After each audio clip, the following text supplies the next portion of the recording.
আর আমার চুরি করে আমার করে আনছে।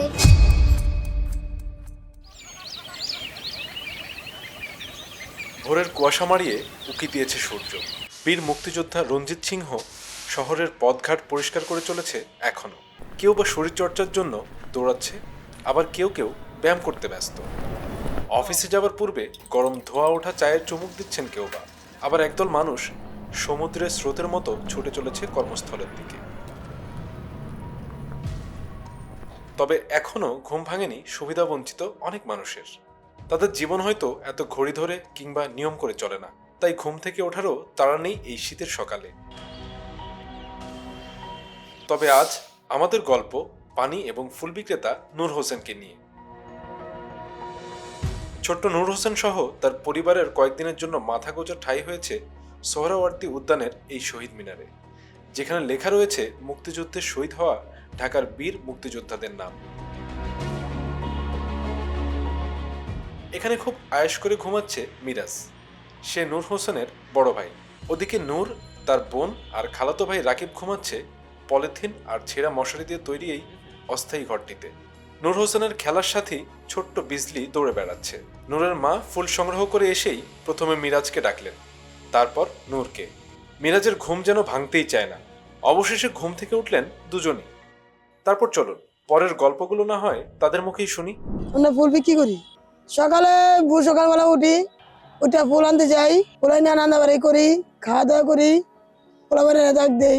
আজ এনে ভালো হবে অত তাহলে 3,000 হয়, 2,000 হয়, 1,000 হয়, 500 হয়।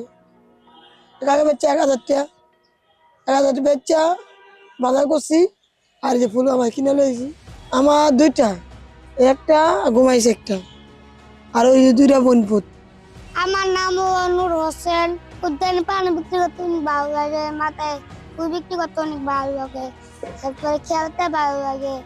তারপরে আমার খাইতে মন চায়, বেশি মোমো খাইতে মন চায়। ভাই বোতল ঢোকাইবো, আমি পানি ব্যস্ত হইব। তারপরে এটা শেষ হলে যাইতে হইব গা। যাইয়া আবার বন্ধু দেখা করমু, দেখা কইরা ঘুরমু, ঘুরমু, খেলাধুলা করমু, খেলাধুলা কইরা গেম খেলমু, গেম খেলা তারপরে মার কাজ করে দিমু, কাজ কইরা একটু ঘুমামু, ঘুমাইয়া সকালে উঠমু, উঠটা মারে একটু আবগা পাশাই দিমু, ফের শুয়া। এবার আমার পানি ব্যস্ত দিব, এবারে কামে যামু, 200 টাকা আইনা মারাতে দিব, আবার 20টা পানি আনবো। এরপরে 4টা পানি তোলা কত হইব, 240 টাকা। এবারে বেচা যাইব 200-480 টাকা। পাতলা কম্বল ফোয়া যায় না, একটু ভারী কম্বল রাখবো, ভারী কম্বল আমরা ঘুরতে পারবো। এবার সুন্দর মতন মার কথা শুনতে হইব, কথা শুনে বড় হইতে হইব, বড় হইয়া কাম করতে হইব, কাম করে মার নাই নামাজ পড়তে হইব, দোয়া করতে হইব, রুজু করতে হইব, ভালো লাগা দোয়া করতে হইব। সারাদিন পানি বিক্রি করার মাঝে কখনো কখনো ক্লান্ত হয়ে পড়ে ছোট্ট নূর। তখন খানিকক্ষণ জিরিয়ে আবার শুরু করে পানি বিক্রি। কারো কারো কাছে এই নূরেরা সুবিধা বঞ্চিত, আবার কারো কারো কাছে পথশিশু হিসেবেই পরিচিত। পড়াশোনা আর বন্ধুদের সঙ্গে খেলার বয়সে জীবনের তাগিদে নূরের মাথায় তুলে নিতে হয়েছে পানির বোঝা। তবে তার মাঝেও খালাতো ভাইয়ের সঙ্গে খেলাধুলা আর গান গেয়ে নিজের শৈশব উদযাপন করে ছোট্ট নূর। তোমারে দেখিতে লাগে অপূর্ব সুন্দরী, তোমার মনে চাইলে আয়ো বন্ধু আমার বাড়ি, তোমার মনে চাইলে আয়ো বন্ধু আমার বাড়ি। নূরের গল্প আমাদের আয়োজন অনুযায়ী এখানেই শেষ করব ভেবেছিলাম, কিন্তু সব শেষে নূরের মুখে শুনতে হলো ভিন্ন এক গল্প, ভিন্ন এক বাস্তবতা, যা সে আগে স্বীকার করেনি। তোমার আসো আসো তোমার চুরি করে আমার করে আনছে। মা আমার তুলতে গেছিল খাবার, খাওয়াতে যা তারপরে আমার আনে ফেলেছে।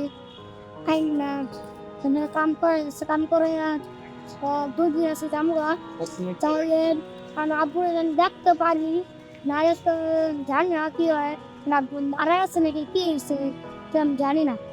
আমার যেতে হবে আজকে ব্যস্ত হইব, বেশটা যাইতে হবে আব্বুর কাছে। আব্বু মারা গেছে, ব্যাক করব।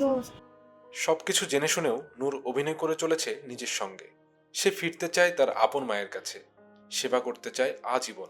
মার আমি সেবা করতে চাই, সেবা বউ কাম করব, মার তো সেবা করব বই।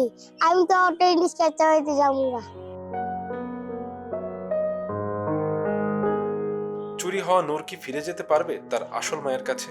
এই ছোট্ট বয়সে দেখা ছোট ছোট স্বপ্নগুলো কি পূরণ হবে? নূরও কি পারবে অন্য নাগরিকদের মতো মাথা উঁচু করে বাঁচতে? এই প্রশ্নই থেকে যায়।